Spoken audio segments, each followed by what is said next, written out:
Puluhan tenaga kesejahteraan sosial kecamatan TKSK di Kabupaten Aceh Tengah dan Kabupaten Bener Meriah menerima alat pendukung kerja lapangan APKL dari anggota Dewan Perwakilan Rakyat Aceh Bardan Zahidi. Koordinator TKSK Kabupaten Aceh Tengah, Mas Yudin, menyampaikan untuk Aceh Tengah ada sebanyak 14 anggota TKSK menerima APKL tersebut. Sedangkan dari Kabupaten Bener Meriah ada sebanyak 9 TKSK. Dengan demikian ada sejumlah 23 TKSK.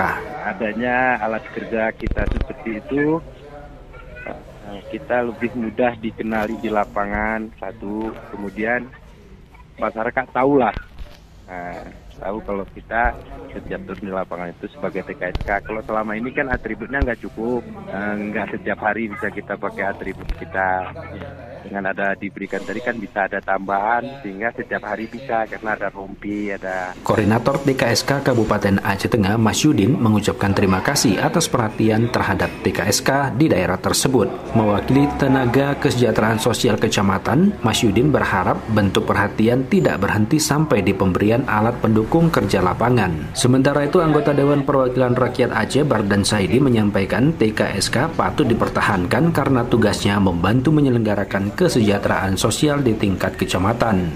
Oleh karenanya ini bentuk komitmen dari pemerintah Aceh, pemerintah Kabupaten Aceh Tengah melalui Dinas Sosial bahwa TKSK Aceh Tengah yang selama ini telah bekerja patut dipertahankan. Diakui Bardan, masih banyak keinginan masyarakat untuk bergabung dengan TKSK, khususnya di kecamatan yang memiliki cakupan wilayah dan jumlah penduduk yang besar. Maka dari itu, akan menjadi program pembahasan di Dewan Perwakilan Rakyat Aceh pada tahun 2023 mendatang.